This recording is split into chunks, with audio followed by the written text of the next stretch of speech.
Jumpa lagi di channel Cuan Cuk, pokoknya cuan terus Cuk.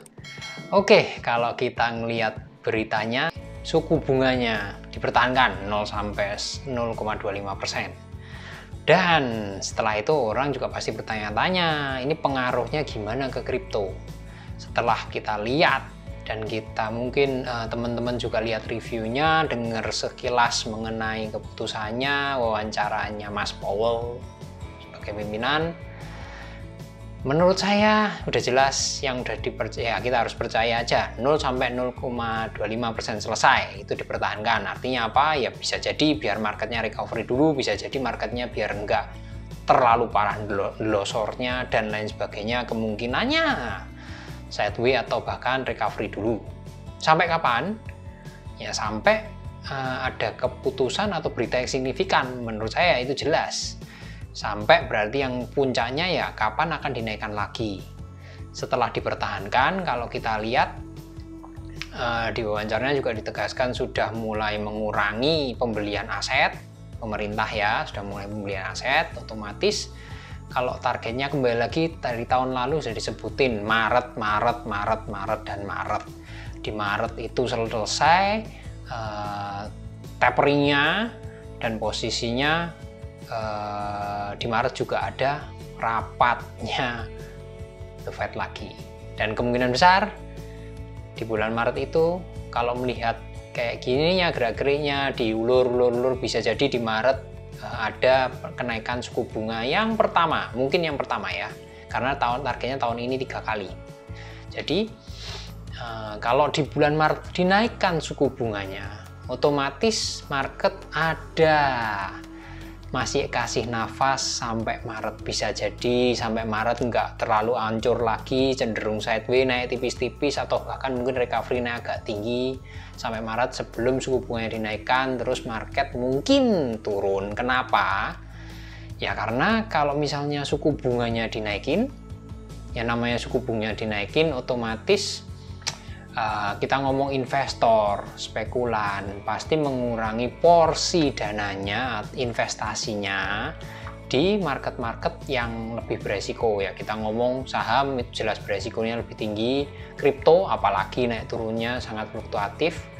Ya otomatis orang cari yang lebih aman. Mungkin bisa jadi mereka misal masuk ke emas yang gerakannya mungkin tidak segila kripto, bisa jadi, atau yang lebih masuk akal lagi suku bunga naik ya masukin ke produk pemerintah seperti obligasi yang mungkin imbal hasilnya tipis-tipis aja tapi pasti ya, karena itu suku bunganya dinaikkan, mau dinaikkan 3 kali lagi, intinya seperti itu ya. Dan itu gambarannya mengenai menurut saya mengenai berita dari The Fed diulur-ulur sampai Maret, intinya seperti itu ya. Sekarang kita nikmati aja, suku bunganya ditahan, kita langsung masuk. Gimana perkiraan BTC kalau misalnya naik nih, kalau misalnya naik datar atau cenderung naik, kira-kira sampai mana sih kalau dari analisa teknikalnya? Kalau kita lihat, saya lebih seneng karena ngomong waktunya sampai dengan Maret, patokannya ya kalau cenderung datar atau naik, batasnya seperti apa sih? Yang paling logis adalah kalau kita lihat time frame BTC bulanan, ini persis di garis merah ya, di kijun, garis kijunnya tertahan di sini dan mentul naik, sama persis sebelahnya ada contohnya nih. Jadi saya ambil contoh pakai Fibonacci target kenaikan harganya. Dari atas tarik ke bawah seperti ini, maka akan ada 2 harga di sini. Yang pertama adalah di sini dan yang berikutnya ada di sini. Nah, ini adalah titik 0,236 dan 0,382 dari Fibonacci. Nilainya kurang lebih ada di 41.526 atau 41.500 saja, kurang lebih target BTC. Atasnya itu ada sekitaran 46.800. Target ini, kenapa kok ambil target ini? Karena ini juga di titik-titik resisten ya, memang secara candle resisten. Fibonacci juga garis-garisnya ini paling rasional. Kenapa? Karena saya ambil contoh di sebelahnya, titik tertinggi ambil titik terendah, dan dia juga di 2 candle. Kenapa 2 candle? Karena tadi targetnya Maret.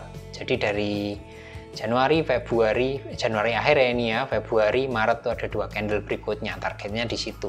Saya ambil contoh dari kasus sebelahnya yang waktu kenaikan dari 65.000 ambles sampai di bawah 30.000. Itu naiknya cuman 2 candle itu naik di kisaran 0,382 garis Fibonacci. Saya ambil contoh di situ. Dan inilah hasilnya, 41.500 dan 46.800 kurang lebihnya gambarannya. Target Maret sebelum mungkin sebelum dibanting lagi. Saya nggak tahu, kemungkinan bisa naik lebih tinggi atau enggak, dan apakah ini adalah ajakan untuk membeli. Semua kembali lagi ditanggung penumpang resikonya. Bagi saya kalau mau scalping cepet-cepet boleh, dengan catatan ya teman-teman sudah amat sangat menguasai analisa teknikal ya, intinya seperti itu. Jangan mau cuman tergantung analisa orang lain, intinya itu, karena di sini fluktuatif, resikonya amat sangat tinggi. Itu secara singkat mengenai BTC, target singkat sampai dengan Maret. Dan lebih kurangnya nggak akan saya bahas terlalu lengkap, karena di konten-konten sebelumnya juga sudah ada lengkapnya ya pembahasannya, kenapa kok di sini, kenapa di situ, menggunakan Ichimoku dan CCI 50.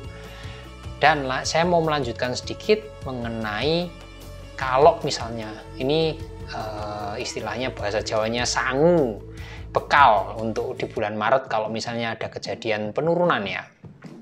Di sini saya tutup dulu. Ini adalah candlestick dari emas. Kenapa kok tahu-tahu buka emas ya? Teman-teman bisa mungkin sama-sama tahu emas itu adalah istilahnya yang paling aman, investasi yang paling aman, yang cenderung naik meskipun lambat ya.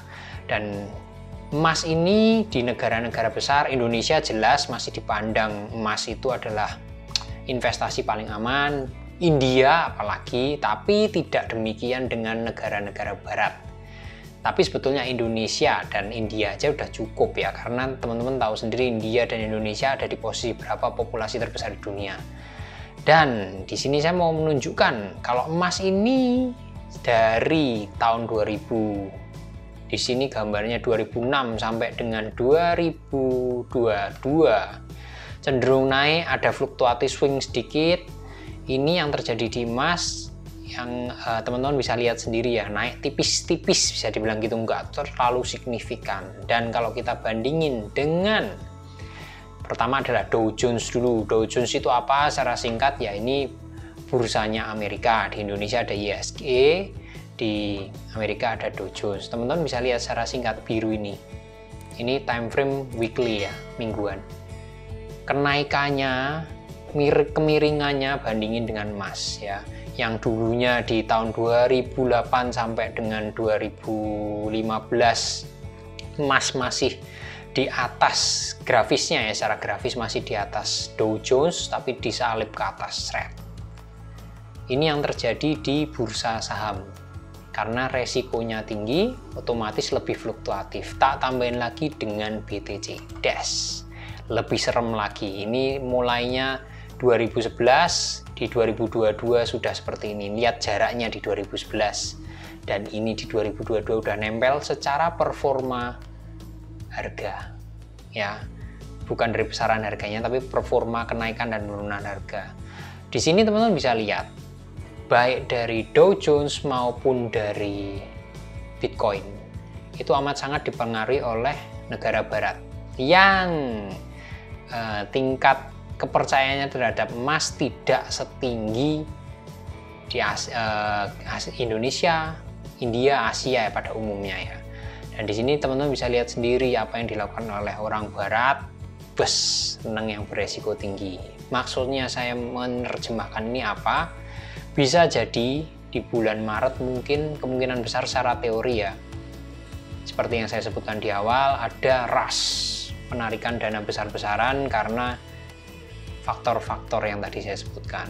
Tapi bisa juga kemungkinan kecil atau di luar teori, kalau kita melihat ini bisa jadi berlaku sebaliknya.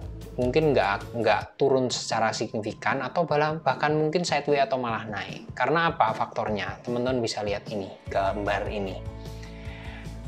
Posisi emas sebagai investasi aman itu mungkin bisa jadi tergerus zaman saat modern seperti ini. Oke, mungkin yang biru ini DJI Dow Jones ini cenderung mungkin akan turun, tapi kita nggak tahu Bitcoin dan kawan-kawan kripto ini apakah juga akan hancur lebur. Kita tinggal tunggu saksikan bareng-bareng. Secara teori ya, saham maupun kripto kemungkinan besar turun. Tapi kalau melihat grafisnya seperti ini kan dari tahun 2011 sampai dengan 2022 nggak cuman terjadi krisis, maksudnya ada pergolakan ekonomi sekali tok, nggak, ada beberapa kali. 2018 juga sempat ada kontraksi sedikit, 2020 ada sedikit. Di grafisnya lengkap di sini ya, waktu turun nih 2020 ada, di 2018 nih di sini ada ya. 2008 Bitcoin belum masuk. Teman bisa lihat melewati ini semua, Bitcoinnya performanya naik seperti ini, Dow Jones juga sama, melebihi emas. Jadi kita juga tidak bisa terlalu kolot, segala kemungkinan masih bisa terjadi. Intinya teman-teman tetaplah selalu menganalisa sendiri, disesuaikan dengan analisa teman-teman, yakin pada kemampuan analisa teman-teman, nggak usah manut tok sama orang lain. Bagi saya pribadi, saya tetap excited menunggu Maret.